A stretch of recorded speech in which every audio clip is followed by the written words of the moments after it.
10월 31일 금요일입니다. 오늘은 여호수아 18장 1절부터 마지막 28절까지 말씀입니다. 지체하지 말고 기업을 삼으라 는 말씀입니다. 지체하지 말고 기업을 삼으라. 여호수아는 크게 두 단락으로 구분이 된다고 그랬죠. 하나는 1장부터 12장까지 요단을 건너온 이스라엘 백성들이 가나안 땅을 정복하는 거예요. 하나님이 아브라함에게 약속해 주신 그 땅을 정복해 나가는 이야기. 근데 그 정복은 자기들의 칼과 무기를 가지고 정복하는 게 아니고 하나님 말씀에 순종함으로 정복하는 거예요. 그래서 하나님 것을 완전히 하나님께 돌려드리는 싸움으로 약속의 땅을 얻었다는 이야기고, 13장부터 마지막 24장까지는 그 땅을 이제 분배해요. 이스라엘 각 지파별로 그 땅을 분배해서 그 땅을 뭘로 삼아요? 하나님의 기업으로 삼아요. 그래서 13장부터는 이제 그 정복한 땅을 하나님의 기업으로 분배받아 누리는 그런 내용과, 그리고 여호수아가 죽기 전에 이스라엘 백성들을 모아놓고 언약을 다시 한번 갱신해요. 그래서 그 분배받은 땅에서 오직 하나님만 섬겨라 라고 강조하면서 여호수아가 유언을 하고 이제 끝나는 내용이죠. 이렇게 여호수아는 크게 두 단락으로 나눠집니다. 이제 오늘 우리가 읽은 18장은 13장부터 이어져 오는 이스라엘 지파의 땅을 기업으로 분배받고 있는 그런 장면이에요. 그래서 이미 르우벤과 갓 지파와 므낫세 절반 지파는 요단 동편을 받았죠. 그리고 이제 맨 먼저 유다 지파가 기업을 먼저 분배받았습니다. 그리고 그 다음에 이제 요셉 지파가 분배받는데, 요셉 지파는 둘로 나뉘어지죠. 에브라임과 므낫세. 그래서 에브라임 지파가 분배받고 또 므낫세 남은 절반 지파가 분배받고, 이렇게 해서 이제 분배받는 내용이 이제 지난 다음에 오늘 본문은 이렇게 시작합니다. 이스라엘 자손의 온 회중에 실로에 모여서 거기 회막을 세웠으며 그 땅은 그들 앞에서 돌아와 정복되었더라. 왜 갑자기 이 말을 꺼내는 것일까요? 우리가 어제까지 살펴봤습니다마는 유다 지파도 그렇고 요셉 지파도 그렇고 하나님께서 그 땅에 살고 있는 모든 왕들, 통치자들을 멸절시킴으로 하나님 그 땅을 이스라엘로 하여금 뭐하게 하셨어요? 정복하게 하셨잖아요. 이제 그 땅을 통치하는 사람들은 이방 왕들이 아니고 누가 통치해요? 하나님이 통치하신 땅이 됐어요. 그래서 하나님이 이제 가나안 땅을 이제 내가 통치하는 땅이니까 너희는 거기 가서 기업을 삼아라 라고 이제 말씀을 하신 거예요. 그런데 이 유다 지파도 그렇고 또 에브라임이나 므낫세 절반 지파도 그렇고 그 땅에 남아있는 가나안 족속들을 멸하지 않아요. 그들이 그 가나안 족속들이 이스라엘 백성들을 통치하지는 못하지만, 그러나 그들을 바라보고 위협을 느꼈든지 그래서 정복하지 않아요. 대신 뭐 합니까? 그들을 자기들의 노예로 삼아요. 노예. 하나님은 가나안 땅을 완전히 뭐 하라고 그랬어요? 진멸하라고 그랬잖아요. 근데 진멸하지 않고 남겨두어서 그들을 노예로 삼고, 그래서 하나님의 명령대로 완전히 헤렘, 진멸하는 일이 벌어지지 않고 하나님께 완전히 바치는 일이 벌어지지 않고 가나안 백성들과 더불어 사는 그런 조근이 없는 일이 이제 벌어진단 말이에요. 그래서 하나님께서는 그런 이스라엘 백성들로 하여금 그 땅이 어떻게 될 것을 완전히 하나님이 통치하시고 그 땅에 살고 있는 백성들은 하나님의 완전한 통치 가운데 하나님의 임재와 교제와 통치하심을 누리는 그 기업의 삶을 살게 될 것이다 라는 의미에서 오늘 8장 1절이 이렇게 소개가 되고 있는 거예요. 그래서 이제 그 땅에 뭐가 세워져요? 그 땅에 이제 하나님의 그 언약궤인 언약궤를 넣어놓은 성막인 회막이 거기에 이제 설치가 되는 거예요. 그래서 요단강을 건너자마자 있는 요단강을 건너자마자 있는 그 땅에, 그 땅에서 이제 이 언약궤가 어디로 넘어옵니까? 실로로 넘어오죠. 요단강을 건너자마자 길갈이라는 곳에 진을 쳤잖아요. 그리고 거기서 할례를 받았잖아요. 그리고 이제 그 길갈에서부터 출정해가지고 땅을 정복하는 일을 끝내고 땅을 분배하는 일들이 이제 벌어지잖아요. 그런데 지금 그 길갈에서 어디로? 실로라는 곳으로 언약궤를 옮겨요. 그래서 거기에 이제 회막을 세우죠. 회막이 뭐라고 그랬어요? 회막은 이미 우리가 레위기 공부할 때 배웠잖아요. 출애굽기에서 하나님이 모세를 통해서 성막을 만들어라 이렇게 만들어서 딱 성막을 봉헌했어요. 그랬더니 레위기로 딱 건너오자마자 그 성막을 뭐라고 불렀어요? 회막이라 이렇게 불렀단 말이에요. 오헬 모에드. 회막이 뭐였어요? 하나님과 교제, 하나님의 임재와 하나님과의 교제가 일어나는, 그래서 하나님의 통치가 실현되는 장소가 회막이란 말이에요. 그것을 지금 실로로 가져왔다는 얘기는 지금 이스라엘 백성들이 2지파 반이나 지금 땅을 분배받았는데 지금 뭐하고 있었어요? 하나님의 그 임재와 교제와 통치를 실현하지 못하고 있는 삶을 살고 있는 거예요. 그래서 하나님은 이 가나안 땅이 완전한 하나님의 임재와 교제와 통치가 실현되는 땅이 될 것을 이렇게 미리 보여주는 거예요. 그래서 그 땅은 그들 앞에서 돌아와 정복되었더라 그래요. 그들 앞에서 돌아와 정복되었더라.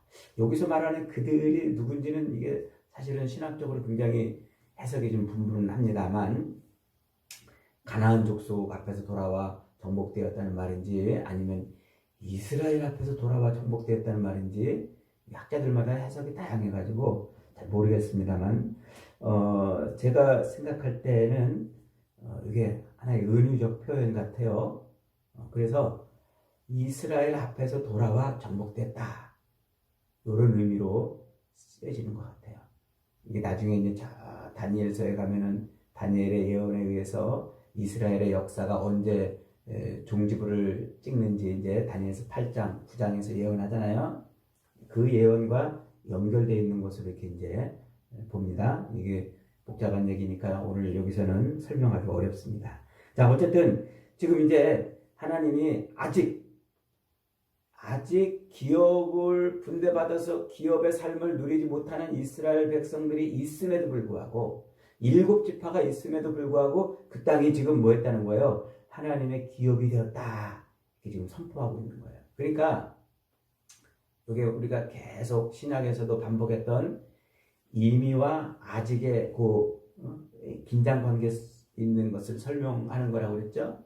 그러니까 하나님이 이스라엘 백성들로 하여금 가나안 땅에 살고 있던 그 통치자들을 다 멸절시켰잖아요. 이미 그 땅을 정복했어요. 이미 그 땅은 하나님의 통치가 이루어지는 땅이에요.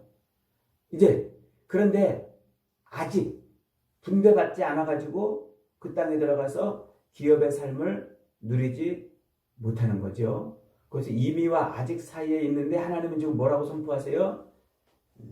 기업이 되었더라, 이렇게 이제 말씀하세요. 그러니까 그 땅이 반드시 어떻게 된다는 거예요? 하나님의 기업이 될 거라는 말이에요. 자, 이 기업이라는 말이 뭐라고 그랬어요? 나할라, 기업이라는 말은 단지 땅을 분배받아가지고 그 땅에 어떤 무슨 행정적이고 또 정치적인 그런 삶을 살아내는 것을 의미하는 것이 아니라고 그랬죠. 그래서 땅을 분배받아서 기업을 삼는다는 말은, 기업이라는 말은 하나님이 그 땅의 중심에 임재하시고 그리고 그들 백성들과 그 땅에 살고 있는 백성들과 교제하셔서 하나님의 완전한 통치가 실현되는 삶을 기업이라 그런다고 그랬죠. 그게 기업의 의미란 말이에요.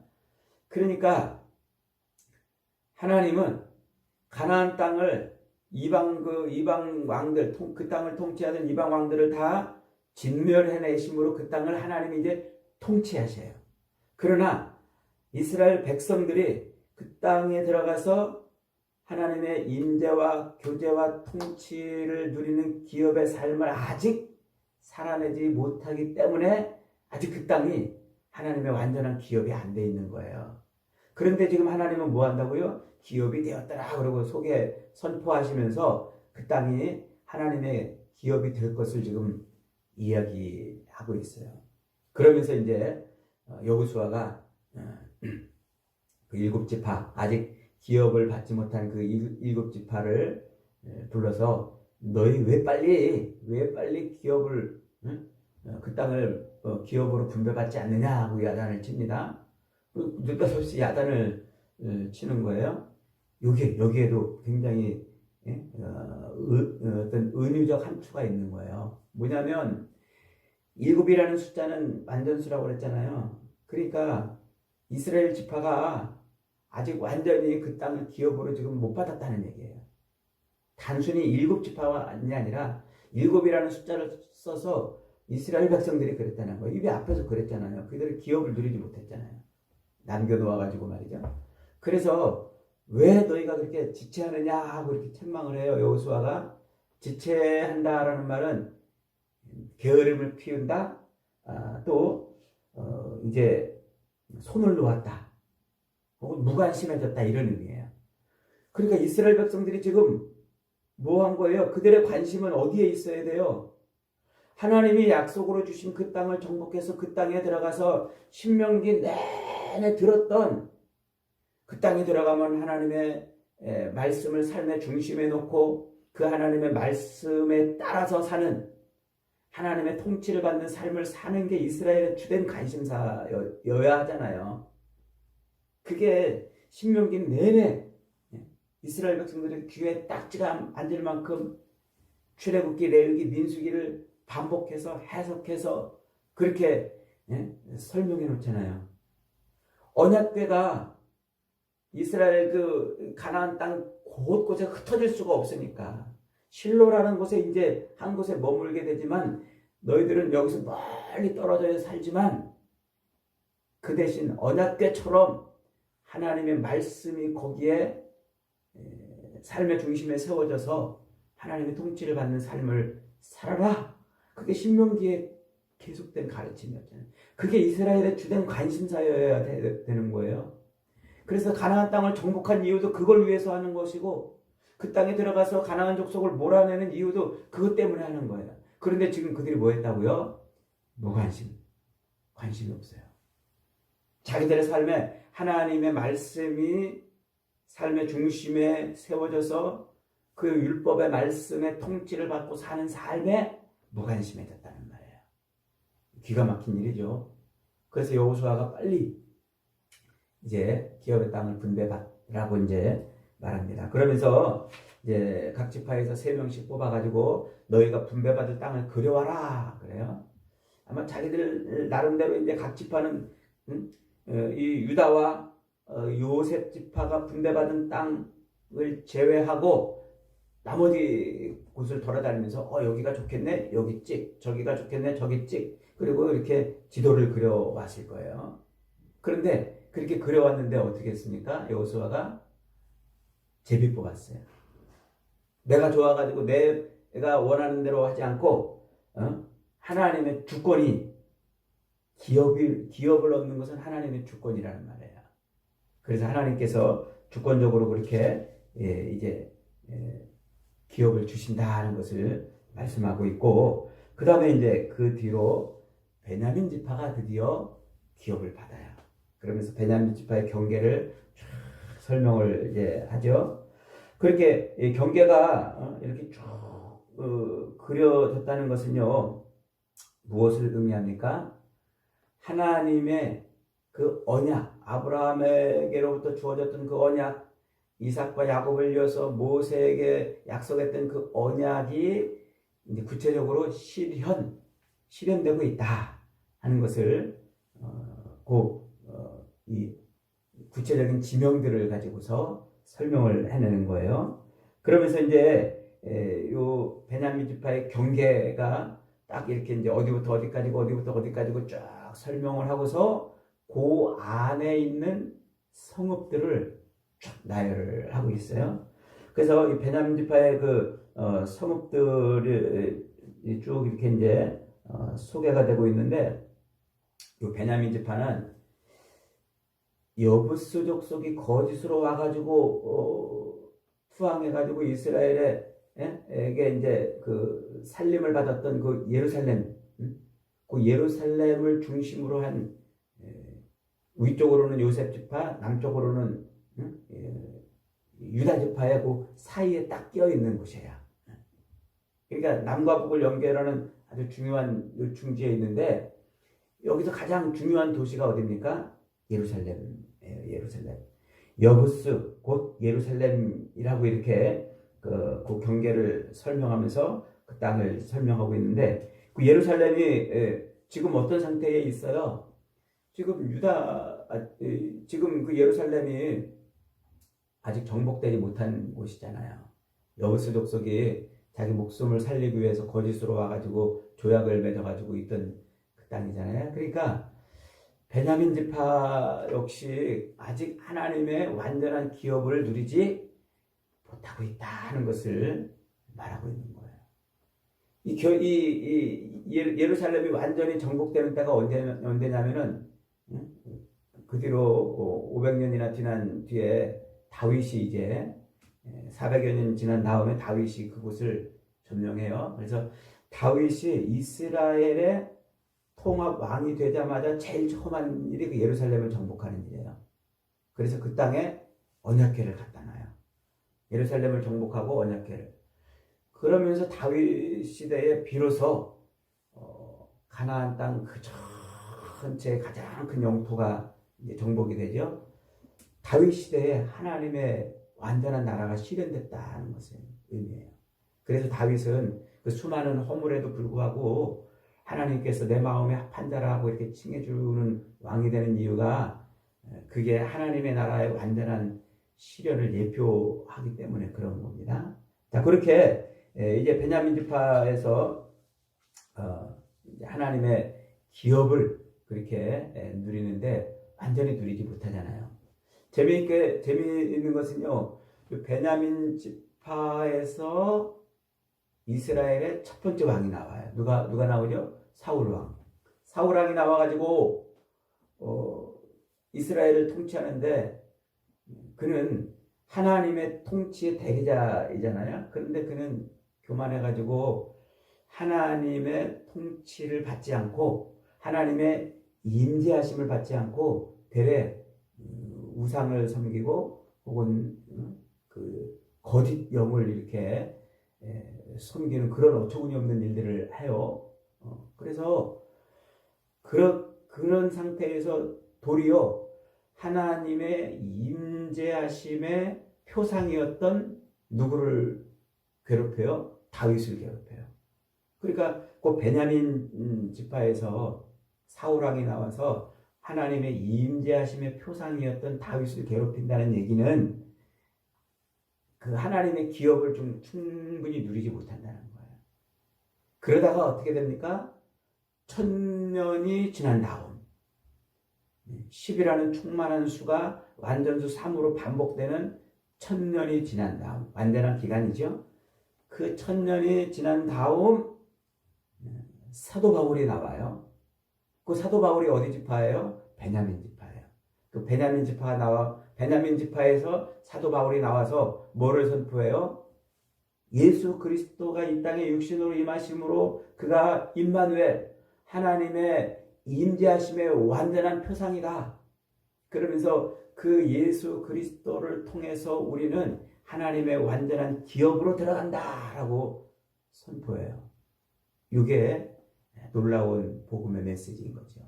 그러니까 오늘 이 말씀은 바로 하나님의 그 완전한 임재와 교제와 통치가 실현되는 하나님의 나라의 예표적인 그림으로 지금 설명을 하고 있는 겁니다. 그래서 하나님의 기업의 삶을 누리는 것은 뭐를 의미한다고요? 내가 하나님이 나에게 주신 그 땅, 언약으로 약속으로 주신 그 땅에서 하나님이 내 삶의 중심에 들어와 계시고, 임마누엘이죠. 들어와 계셔서 그 하나님과 날마다 교제하는 삶, 예배의 삶이에요. 교제하며 하나님의 뜻대로 통치함을 누리는 삶이 그게 기업의 삶이다 하는 거예요. 그래서 오늘날 우리 성도들도 그리스도 예수를 통하여 악한 세력들이 이미 다 멸절됐잖아요. 그래서 그 악한 것들은 우리를 이제 어찌할 수 없어요. 우리를 하나님의 자녀의 신분을 빼앗지 못한단 말이에요. 우리가 이제 게으르지 않고 관심사를 그 기업의 삶을 누리는 것에 관심을 두고 살면, 그러면 우리는 완전한 하나님의 나라, 그 나라를 들어간다는 거예요. 누굴 통해서? 그리스도 예수를 통해서 말이죠. 여러분, 그것이 오늘 우리 본문이 우리에게 가르쳐 주려고 그러는 것입니다.